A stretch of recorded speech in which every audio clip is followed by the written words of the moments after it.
بہت سارے نشے لوگوں کو لگے ہوئے ہوتے ہیں. ہر آدمی کوئی نہ کوئی نشہ کرتا ہے. کوئی دولت کا کرتا ہے, کوئی شہرت کا کرتا ہے, کوئی اپنی تعریف کا نشہ کرتا ہے. دو چار لوگوں سے تعریف سن کے مطمئن ہو جاتا ہے. ناراض تو نہیں ہو گیا اس جملے سے؟ آپ کرتے ہیں لوگ دولت کا نشہ بھی. یہ جب نقصان ہوتا ہے تو بندے بیمار نہیں ہو جاتے؟ پیسے ڈوب جاتے ہیں تو لوگ بیمار نہیں ہو جاتے؟ تو اس کا مطلب یہ ہوتا ہے کہ نشہ ٹوٹ گیا ہے. اب بہک ہوئے ہیں نا تھوڑے سے تو کانپتے ہیں, تڑپتے ہیں, پریشان. نشہ ہی اسی طرح ہی کرتا ہے نا, نہیں ملتا تو پریشان ہوتا ہے. یہ سارے نشے ہیں, مختلف قسم کا نشہ. اب مانتے نہیں اس بات کو, تسلیم نہیں کرتے, کیونکہ تسلیم کرنا بڑا مشکل کام ہے. اس کے لیے تو بڑی ساری چیزیں جو ہیں وہ دبوچ کے اور بڑی سارے رستے پھلانگ کے آنا پڑتا ہے. تو بڑا مشکل ہے ماننا, ورنہ کرتے ہیں ہم. ہمارا مزاج ہے. یہ گھومنے پھرنے کا, دنیا دیکھنے کا بھی ایک نشہ ہے. یہ بہت ساری باتیں کرنے کا بھی ایک نشہ ہے. گپ شپ کا بھی ایک نشہ ہے. دو چار لوگوں کی جب تک پگڑیاں نہ کھول لیں, بعض لوگوں کو نیند نہیں آتی. یہ غیبت کا, چغلی کا, بددیانتی کا, یہ بھی ایک نشہ ہے. اس پر ملا رومی رحمۃ اللہ نے بڑا کلام لکھا ہے. وہ کہتے ہیں مانگ کے کھانے کا بھی نشہ ہے. مانگ کے کھانے کا بھی نشہ ہے. وہ کہتے ہیں کہ ایک بھیک مانگنے والی خاتون تھی, تو بادشاہ کے پاس بھیک مانگنے آئی تو بادشاہ کو پسند آ گئی, اس نے شادی کر لی. اب اس کو عادت تھی بھیک مانگ کے کھانے کی, تو وہ کنیزوں سے کہا کرتی تھی کہ فٹافٹ نہ روٹی لے کے آیا کرو, میں 2-3 دفعہ مانگوں تو پھر لایا کرو. چونکہ ایک نشہ ہے نا, تو میں مانگوں 2-4 دفعہ تو پھر. تو انسان بہت سارے نشے کرتا ہے, یہ مانتا نہیں. یہ موبائل, یہ فیس بک, یہ سارے نشے ہی ہیں. اپنی فوٹو لگا لینا, سارا دن اسی کو دیکھتے رہنا. اور بڑے بڑے سیانے بندے جو وزادار ہیں, بڑے وزادار لوگ ہیں, لیکن وہ بھی سنجیدگی کے قائل نہیں, اس طرح کے نشوں کا شکار ہیں. یہ سارے نشے ہیں جو ہم نے پال لیے. ہمارے صوفیاء, ہمارے بزرگ فرماتے ہیں کہ تم اس طرح کرو, اگر سارے نشوں سے بچنا چاہتے ہو تو سجدے کا نشہ شروع کرو. سجدے کا نشہ شروع کرو. یہ نا اقبال کہتے ہیں, ہو عطار ہو, رومی ہو, رازی. آپ بات کو سمجھیں, عطار ہو, رومی ہو, رازی ہو, غزالی ہو, کچھ ہاتھ نہیں آتا بے آہ سحر گاہی. کہتے ہیں بہت بڑا صوفی ہو جیسے فرید الدین عطار تھے, بہت بڑا تصوف کا امام ہو جیسے امام غزالی تھے, بہت بڑا تفسیر کا استاد ہو جیسے امام رازی ہو. عطار ہو, رومی ہو, رازی ہو, غزالی ہو, پر کچھ ہاتھ نہیں آتا بے آہ سحر گاہی. اگر سویرے اٹھ کے روتا نہیں نا اللہ کی بارگاہ میں, اگر تہجد نہیں نہ پڑھتا, تو کچھ ہاتھ نہیں آتا بے آہ سحر گاہی. پھر اس کو کوئی چیز نصیب. میری بات کی سمجھ آ رہی ہے آپ حضرات؟ جب تک آپ سویرے نہیں اٹھتے, آپ اللہ اللہ نہیں کرتے, آپ کو نوافل کا چسکا نہیں, عبادت کا مزہ نہیں. فرمایا میری عبادت کرو, یہ شوق پیدا کرو, میں نے تمہیں پیدا کیا ہے. ہم لوگوں کے نشے, مختلف نشے, بڑا عجیب رنگ ہے. محفل کی صدارت کرنے والے بڑے پیر صاحب, بڑے القابات, ہو بیچ میں سے بندہ تلاش کرنے سے بھی نہیں مل رہا, اتنے بڑے لقب ہیں اس کے. لیکن وہ سج سنور کے 2.5 گھنٹے بیٹھا رہا محفل میں, اور نماز کا وقت آیا تو اس نے مختصر سی پڑھی, وہ نکل گیا. ہلکے سے سجدے کیے. او اتنا بڑا عشق رسول, نعت خواں, او ہو کیا بات ہے. اور عشق رسول کا بہت بڑا پیغامبر, بہت بڑا مبلغ, پر بیچارہ سمجھ ہی نہیں سکا کہ اللہ کے رسول نے فرمایا تو نماز پڑھ میری آنکھیں ٹھنڈی ہو جائیں گی. تو یہ نشے کے عادی تو ہیں, پر حقیقت کے قائل نہیں ہیں. یہ بس ٹھیک ہے, خوابوں کی دنیا میں لوگ زندہ ہیں, پر جن کو یہ جو نشہ تھا نا عبادت کا, یہ میرے رسول پاک کی چاہت ہے, یہ میرے نبی کریم علیہ السلام کی. آپ دیکھیں نا, حضور مہینوں جا کے غار حرا میں بیٹھتے. کیا وہاں تبلیغ کرتے تھے؟ کوئی کتاب لکھتے تھے؟ رسول کریم علیہ السلام مہینہ رہتے غار حرا میں. کوئی نہ مجھے دیکھے, کوئی نہ مجھے ملے. حضور یہاں کیا ہے؟ فرمایا میں اپنے رب کی عبادت کروں گا. نبی کریم علیہ السلام نے سجدوں کے ساتھ پتھروں اور پہاڑوں کو آباد کر دیا, سجدوں کے ساتھ. آپ کا سجدہ آپ کو بہت ساری چیزوں سے چھڑا لیتا ہے. یہ بہت ساری جگہوں سے جھکنے سے بچا لیتا ہے۔ صوفیاء اولیاء یہ کیا کرتے تھے؟ یہ سجدے کا ذوق ہی تو پیدا کرتے تھے۔ سجدے کا ذوق شاہ عبدالعزیز دباغ رحمۃ اللہ تعالی علیہ اپنے مریدوں سے فرمایا کرتے تھے کہ اگر تم پکے نمازی بن جاؤ نا، تہجد گزار ہو جاؤ، تو میرے پاس آنا جانا چھوڑ دینا۔ عرض کی حضور کیوں؟ فرمایا میں تمہارے اور رب رسول کے راستے میں رکاوٹ نہیں بننا چاہتا، اب میرا مقصود ہے تمہیں وہاں تک پہنچانا، جب پہنچ گئے تو پھر میری ضرورت ختم ہو گئی۔ ہاں کبھی وسوس آئے، شک پیدا ہو، تکلیف ہو تو آنا، ورنہ میں نہیں چاہتا کہ میں رکاوٹ بنا رہوں۔ تم اللہ اللہ کرو، اس مالک کو راضی کرو۔ میرے رسول پاک علیہ وسلم نے فرمایا بندہ اللہ کے سب سے قریب اس وقت ہوتا ہے جب وہ سجدے کی حالت میں ہوتا ہے۔ کس کے قریب ہوتا ہے؟ اللہ کے سب سے قریب ہوتا ہے۔ وہ بڑا نیڑے ہے رب کے، بڑا قریب ہے، اس لیے کہ وہ حالت سجدہ میں، وہ جب سجدے کرتا ہے نا، اس کی بارگاہ میں جب جھک جاتا ہے۔ آپ ذرا سجدے کی کیفیت دیکھیں نا، زبان بھی یہاں ہے، آنکھ بھی یہاں ہے، کان بھی، عقل بھی ساری، اس نے سارا کچھ رکھ دیا سجدے میں۔ آپ وہ کبھی پیچھے جائیں تو دیہاتوں میں کہا جاتا تھا ناک سے نکیریں نکالو، بہت بڑی سزا ہوتی تھی نا، ناک سے نکیریں نکالو، بڑی سزا ہوتی تھی۔ تو اس نے کہا مالک مجھے کسی نے کہا نہیں، پر دیکھنا میں نے رکھ دی ساری عقل سجدے میں، اور رکھ کے کہا کیا؟ سبحان ربی یا اللہ، اللہ میں پست ہوں تو اعلیٰ ہے، اللہ تو میرا رب ہے اور تو سب سے اعلیٰ اتنا۔ اور فرمایا جب یہ اس کیفیت میں ہوتا ہے تو پھر یہ اپنے رب کے قریب ہوتا ہے۔ کثرت عبادت، نوافل۔ ہمارے ہاں عمرے کی قرآن اندازی محفلوں پہ ہونے لگ گئی ہے، حالانکہ حدیث سے ثابت نہیں۔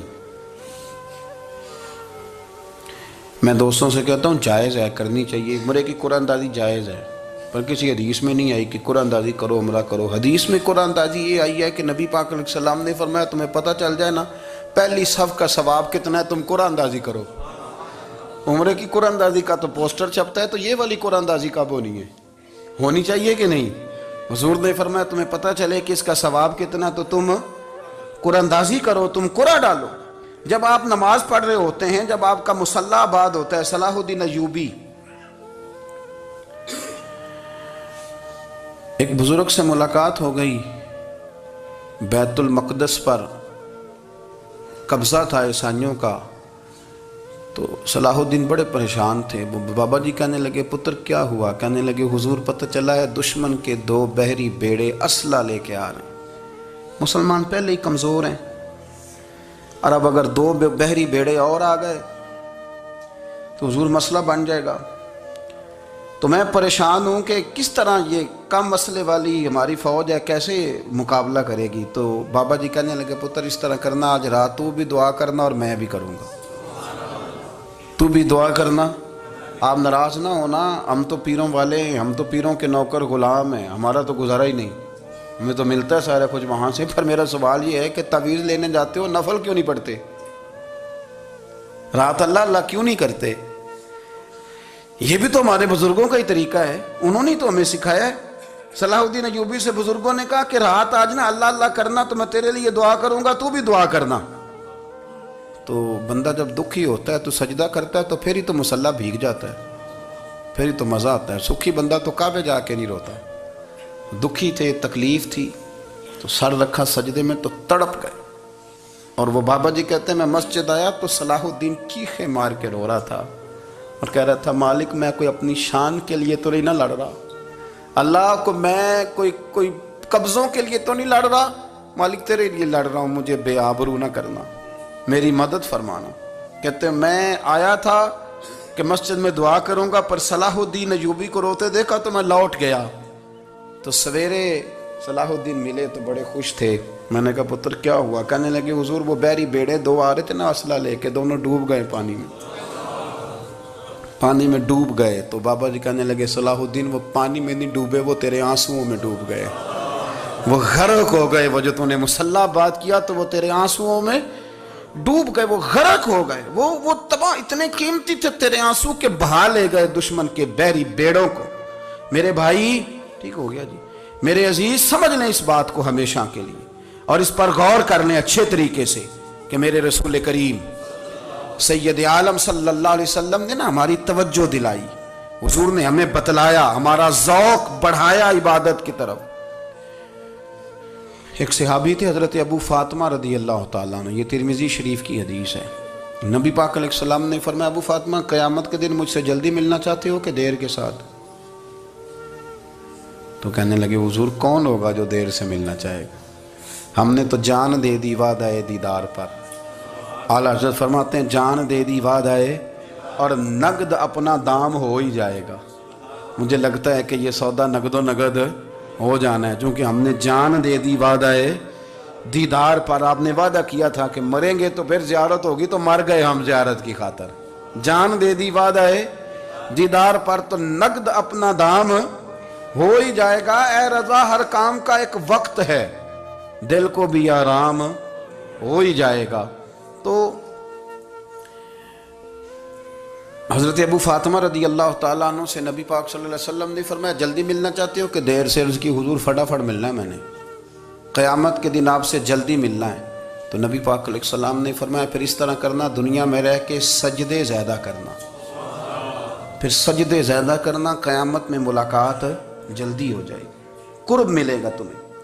اپنے بچوں کے اندر دیکھیں نا، ہم شوق پیدا کرتے ہیں، ہمیں صحیح لفظ نہیں بولنے آتے پر ہم بچوں میں شوق پیدا کرتے ہیں کہ پتر ڈاکٹر بن جائے گا تو بڑا نفع کرے گا، تو لوگوں کی خدمت کرے گا، ملک و ملت کی خدمت کرے گا، تیرے ابا کا نام روشن ہوگا، تیرے دادا کی تعریفیں ہوں گی۔ ہم یہ ذوق پیدا کرتے ہیں۔ ہم اپنے نوجوانوں کے اندر یہ فکر پیدا کرتے ہیں، انہیں ہم سمجھاتے ہیں کہ میاں جب تم پڑھو گے، محنت کرو گے تو فلاں آدمی کی طرح تمہارا نام ہوگا۔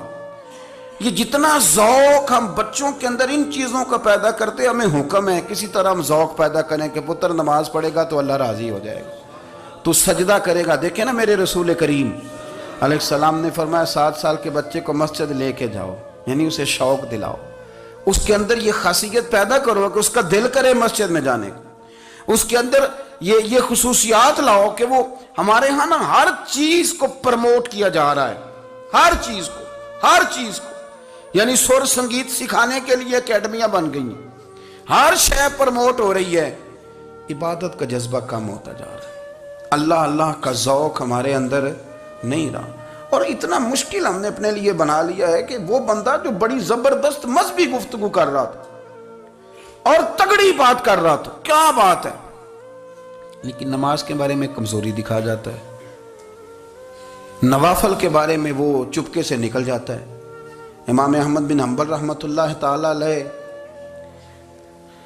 مسند امام احمد بن حنبل 14 جلدوں میں ہے مارکیٹ میں، اور مجھے تو خیر پسند ہی بڑی ہے، میں نے تو کئی دفعہ پڑھی ہے۔ اور کیا بات ہے امام احمد بن حنبل کی، کیسے تگڑے قسم کے محدث تھے، اور اللہ نے کتنا انہیں اعزاز عطا فرمایا ہوا تھا۔ یہ کوڑے بھی کھاتے تھے دین کی خاطر، سارا کرتا لہو سے بھر بھی جایا کرتا تھا، بڑا اعزاز والا شخص تھے، بڑے اعزاز والے، حدیثیں جمع کرنا، حدیثیں لکھنا، حدیث پڑھانا، سارا دن رہتے تھے۔ کہہ سکتے تھے کہ میں کر تو رہا ہوں کام، اور حدیث بھی موجود ہے کہ عالم عابد سے افضل ہوتا ہے، پر اس کے باوجود امام احمد بن حنبل رحمۃ اللہ علیہ 300 نفل فرض نمازوں کے علاوہ پڑھا کرتے تھے، 300 نوافل روز پڑھا کرتے تھے۔ ان کے بیٹے نے کہا ابا جی مکان خریدنا ہے تو جگہ کہاں کر کے لوں، بہت ساری آبادیاں، تو فرمایا پتر وہاں لینا جہاں مسجد قریب ہو۔ میرے رسول کریم سید عالم صلی اللہ علیہ وسلم اتنا پسند کرتے مسجد کو، اتنا پسند کرتے نماز کو، کہ رسول کریم صلی اللہ علیہ وسلم تہجد کی نماز بھی پڑھتے، پھر حضور فجر کی نماز بھی پڑھتے، نبی پاک وتر کو الگ کر کے پڑھتے، عشاء کے ساتھ نہیں پڑھتے۔ یہ تو ہم اس لیے اجازت دی ہمارے بزرگوں نے کہ بعد میں اٹھے گا کون علیحدہ وتر پڑھنے کے لیے، عشاء کے ساتھ پڑھ لے۔ وتر پڑھتے، تہجد پڑھتے، فجر پڑھتے، اشراق پڑھتے، چاشت پڑھتے، پھر مغرب کی نماز کے بعد 6 رکعت اوابین پڑھتے، پھر رات کو صلاۃ اللیل پڑھتے۔ سیدہ عائشہ صدیقہ کہتی ہیں زمانہ سو جاتا اور میرے رسول مصلی بچھا کے کھڑے ہو جاتے۔ او یار کھیتی باڑی کر کے نہیں، محنت مزدوری کر کے نہیں، جناب عائشہ کہتی ہیں میں یہ بھی دیکھتی کہ حضور ایک آیت شروع کرتے تو ساری رات اسی کو پڑھتے، اور میری نظر جاتی تو قدم مبارک پہ ورم آ جاتا. یار نماز پڑھ کے اتنی مشقت کر کے اتنی جد و جہد کر کے ورم آ گیا. یا رسول اللہ اتنی محنت کیوں کرتے ہو؟ فرمایا افلا اکون عبدا شکورا، کیا میں اپنے رب کا شکر گزار بندہ نہ بنوں؟ صحابہ کا ذوق عبادتوں کا، ریاضتوں کا، تلاوتوں کا، طبیعت ہے ان کی. وہ ایک دوسرے کو، حضرت مولا علی شیر خدا کرم اللہ تعالی وجہہ الکریم کے زمانے میں روم کے بادشاہ نے کہا یار یہ مسلمانوں کا پتہ تو کرو، یہ آخر کیوں اتنے زیادہ مجاہد ہیں. اس زمانے میں جاسوس بھیجنے کا مزاج تھا. اب تو جاسوس پکڑا جاتا ہے، اب تو جاسوس اور جاسوسی کا شوق ویسے آج بھی ہے. عرض کروں تھوڑی سی بات اس عنوان سے. پتہ کیا ہمارا مسئلہ ہے؟ ہم جہاں جاتے ہیں نا وہاں تھوڑی خوشبو سونگنے کی کوشش کرتے ہیں. وہ کیا ہے تو یہ کیا ہے تو ادھر کیا ہے تو تھوڑا سا ادھر کیا ہے. میرے رسول پاک پڑھیے درود شریف، سارے پڑھیے ذرا زور سے صلی اللہ تعالی. نبی پاک علیہ السلام نے فرمایا جاسوسی نہ کرنا ورنہ تم بندوں کو خراب کر دو گے. اور فرمایا اس طرح نہ ہو کہ تم کسی کے آپ کھول نہ نکلو تو تمہارے پہلے کھول جائیں. یہ جو ذوق ہے نا یہ ختم کریں، چھوڑیں. مطلب آپ کس چکر میں پڑے ہوئے ہیں؟ اتنی زیادہ توجہ کرنے کی کیا ضرورت ہے؟ کام سے کام رکھیں. اس میں بندہ تھوڑا سا نا آسان رہتا ہے. یہ جو بہت زیادہ ٹٹولنے والے لوگ ہوتے ہیں نا وہ بیچارے پھر عمر ٹٹولتے ہی گزار دیتے ہیں، اس لیے کہ مزاج ہی بہت پکا ہے. بوری کا منہ کھول کے اندر تک ہاتھ ڈالنا تو پھر کئی دفعہ سامنے سے بچھو بھی لڑ جاتا ہے، خرابی ہوتی ہے. تو جاسوسی کی جاتی تھی. اس نے بھی جاسوس بھیجے کیونکہ قبیلوں کے لوگ تھے، کچھ مسلم کچھ کافر، پہچانے نہیں جاتے تھے لوگ. تو کچھ لوگ اس نے بھیجے، انہوں نے آ کے نا تحقیق کی، ریسرچ کری کہ آخر ماجرا کیا ہے. تو واپس جا کے انہوں نے رپورٹ دی نا روم کے بادشاہ کو. اس رپورٹ کا ایک جملہ بڑا شاندار ہے. وہ کہنے لگا بادشاہ ہمیں مسلمانوں کی کوئی سمجھ نہیں آئی، ہمیں کوئی سمجھ نہیں آئی. انہوں نے کہا بھی کیوں نہیں سمجھ آئی؟ کہنے لگے یار عجیب بندے ہیں، جب رات مسلح پہ بیٹھتے ہیں تو یوں لگتا ہے ان کا دنیا سے رشتہ ہی کوئی نہیں، کوئی کسی کو نہیں جانتا. کوئی اپنے دکھ سنا کے رو رہا ہے، کوئی اپنی بات کر کے رو رہا ہے. لگتا ہے کہ ان کا کوئی رشتہ ہے ہی نہیں جب مسلح پہ بیٹھتے ہیں. اور فرمایا جب سویرے یہ جہاد کرنے نکلتے ہیں تو لگتا ہے ان سے زیادہ دلیر ہی کوئی نہیں. حالانکہ جو مسلحوں پہ رونے دھونے کے لوگ ہوتے ہیں وہ کئی دفعہ جہاد میں کام نہیں کرتے، لیکن عجیب لوگ ہیں کہ رات کے راہب ہیں، دن کے مجاہد ہیں، کوئی سمجھ نہیں آتی. میرے عزیز ان لوگوں نے مسلح آباد کر کے رکھا، تلاوتیں ان کا ذوق رہی، منزل روز پڑھنا، اسباق پڑھنا، وظائف پڑھنا، یہ ان کا ذوق رہا.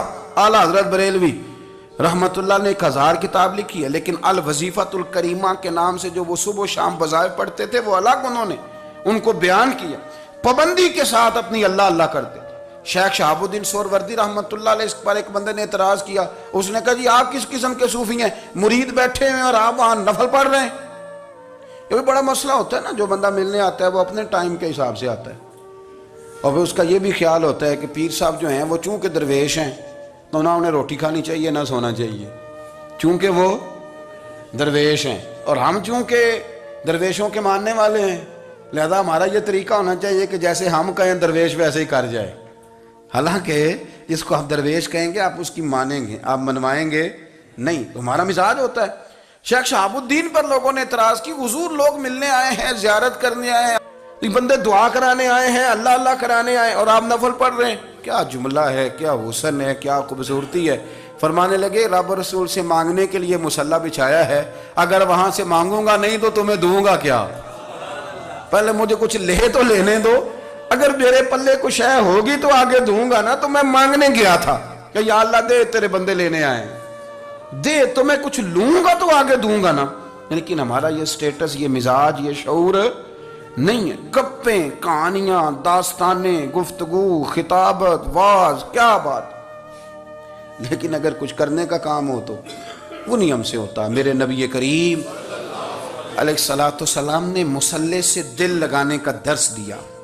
حضور نے توجہ دلائی. صحابہ اس ذوق کے حامل لوگ تھے، وہ کوشش کرتے تھے. جناب صدیق اکبر رضی اللہ تعالیٰ عنہ کا عبادت کا مزاج ہمیشہ قائم رہا۔ حضرت عمر فاروق ساری رات اللہ کے حضور کھڑے رہے۔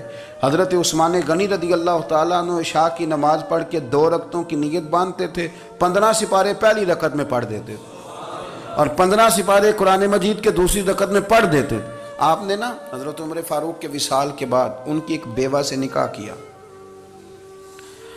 حضرت عثمان غنی نے نکاح کیا۔ وہ خاتون آپ کے نکاح میں آئیں تو عرض کرنے لگی امیر المومنین میرے لیے اعزاز تو بہت ہے کہ میں امیر المومنین کی بیوہ تھی تو امیر المومنین کی منکوحہ ہو گئی ہوں، لیکن حضور نہ تو میں جوان ہوں کہ میرے اندر رغبت ہوتی اور نہ میں اب اس قابل ہوں کہ کوئی خدمت کر سکوں، میرے ساتھ نکاح کی وجہ کیا بنی؟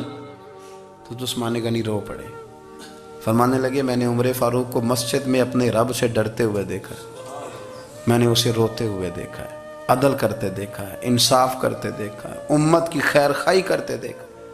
تمہارے ساتھ نکاح اس لیے کیا ہے کہ تم مجھے یہ بتاؤ کہ عمر فاروق گھر کے اندر اپنے رب کو کیسے راضی کرتے تھے، گھر کے اندر کیسے راضی کرتے تھے، وہ طریقے بتلاؤ، تم بتاتی جانا اور میں بھی اسی طرح گھر میں عبادت کروں۔ میرے رسول کریم علیہ السلام نے ارشاد فرمایا، حضور فرمانے لگے جس گھر میں اللہ کا ذکر ہوتا ہے وہ گھر زندوں کا ہے، اور جس گھر میں رب کریم کا ذکر نہیں ہوتا وہ گھر زندوں کا نہیں ہے۔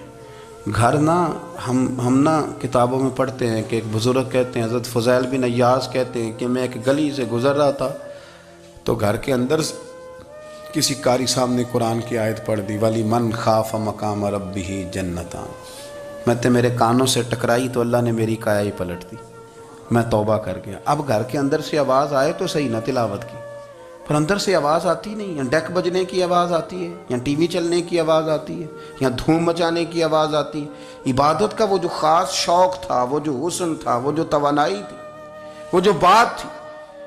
ایک جگہ پہ ہم بیٹھے تھے تو وہاں ایک صاحب آئے اور انہوں نے آتے ہی کہا کہ مہربانی کریں ذرا مجھے مصلی دے دیں، میرے نہ کچھ نفل رہ گئے۔ تو میں نے وضو کر لیا تو کوئی مصلی مل جائے، مصلی انہیں دے دیا گیا، وہ مصلی لے کے چلے گئے تو پیچھے ایک صاحب نے تبصرہ کیا، کہنے نے کتنا ریاکار بندہ ہے، لوگوں کو دکھا رہا ہے کہ میں نفل پڑھتا ہوں، ہے کوئی بات کرنے والی؟ میں نے اسے کہا، میں نے کہا تو مہربانی کرنا اس طرح کی ریاکاری تو بھی کر، پکڑ مصلی اور جا تو بھی تھوڑی ریاکاری کر کے آ، اٹھ ذرا شکر کر، کوئی یہ ریاکار بھی ملا ہے، کوئی نفل پڑھ کے ریاکاری کر رہا ہے اللہ کا۔ میں کہتا ہوں کو پڑھے تو صحیح نہیں، یہ کوئی دور ہے نفل پڑھنے کا؟ اس میں تو لوگوں کا مزاج ہی نہیں، طبیعت ہی نہیں۔ میں نے کہا چل مہربانی کر، یہ لے